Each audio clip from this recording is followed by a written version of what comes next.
Sir, जैसा कि हमारे साथी ने कहा कि नोटबंदी के काफ़ी सारे फायदे हैं राजनेताओं ने से भ्रष्टाचार जो है, जो भी काला धन है वो बाहर आया है। लेकिन अगर मैं यहीं पे बात करूं भ्रष्टाचार की, तो आप मुझे सिर्फ इतना बताइए कि कितने ऐसे नेता हैं जिनके पास से जो काला धन है वो बाहर आया है। जितनी भी तकलीफें हुई हैं वो हमारी आम जनता को हुई हैं। अगर काला धन बाहर आया है तो फिर उनका आप हमें दीजिए ना, आप हमें दिखाइए, डाटा शो करिए। Obviously it is a very बहुत जल्दबाजी में फैसला लिया गया। अगर कहीं ना कहीं एक मीटिंग बिठाकर एक विचार कर उस चीज पर अगर तब फैसला लिया जाता तो मुझे लगता है कि बहुत अच्छा किया जा सकता था इस नोटबंदी। क्या नाम है आपका? सर, मेरा नाम अर्चित कुमार है।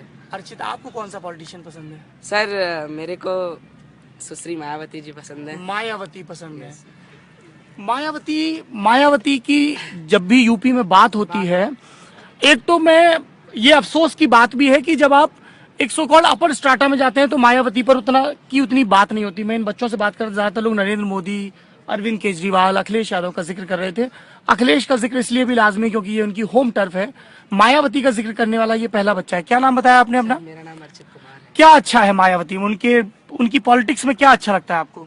अगर मैं मायावती जी की बात करूं तो सबसे पहले उन्होंने सबसे अच्छा काम ये किया कि जो दलित वर्ग है, जो पिछड़ा वर्ग है, उसका प्रतिनिधित्व वो अधिकतर करती हैं। और ऐसी बात नहीं है, वो सभी को साथ में लेकर चलती हैं। अब मैं कई सारे लोग यहाँ बैठे थे, अरविंद केजरीवाल की बात चल रही थी, तो सर मैं बताऊं वो एक ऐसा बंदा है जिसने आईआईटी क्वालिफाई करने के बाद वो पॉलिटिक्स में गया है।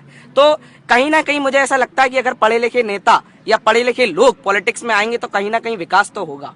मैं बिल्कुल इस बात से सहमत हूं कि वो विकास होगा। और अरविंद केजरीवाल कह रहे हैं कि प्रधानमंत्री नरेंद्र मोदी जी अपनी जो वो है डिग्री है वो दिखाएं, तो वो क्यों नहीं दिखा रहे हैं? क्यों डर रहे हैं?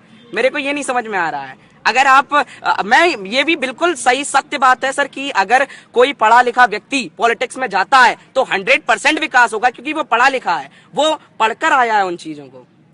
यही मैं कहना चाहूंगा सर। ये सरप्राइजिंग है, अच्छा भी है।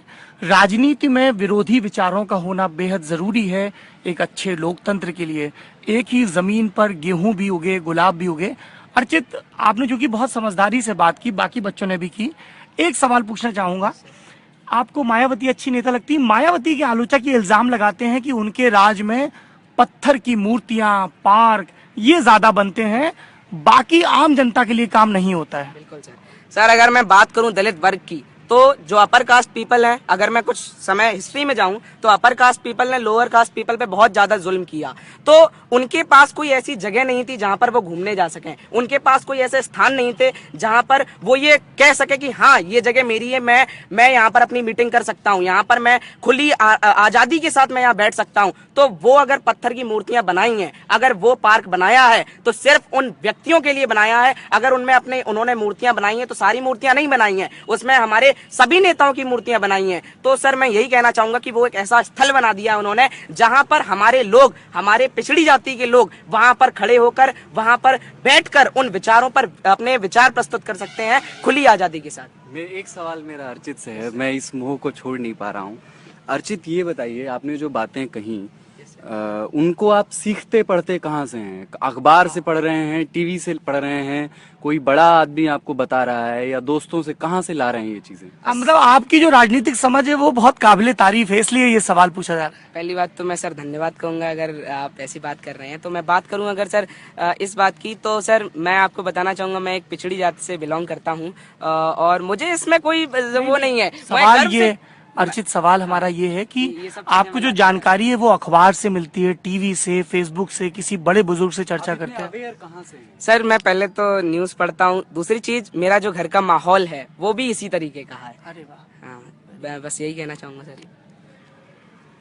दिल्ली में बैठे सियासी पंडितों ने बसपा को लगभग खारिज कर दिया है। तमाम प्री पोल सर्वे में बहुजन समाज पार्टी और उसके चुनाव निशान हाथी को मध्यम बताया गया है, 50 से नीचे की सीटें दी गई हैं। और अक्सर मायावती पर यह इल्जाम लगाया जाता है कि उनके 5 साल के शासनकाल में लॉ एंड ऑर्डर तो दुरुस्त हुआ लेकिन मूर्तियां बहुत बनी। ये बच्चा मैनपुरी का अर्चित, इसने इतना ठोस जवाब दिया है, इसने ये बात कही है जो ज्यादातर लुटियंस दिल्ली की राजनीति करने वालों को और वहां की समझ रखने वालों को समझ नहीं आती है कि दलितों की माली हालत तो बदलनी ही चाहिए। इसके साथ साथ उनके भीतर स्वाभिमान भी आना चाहिए।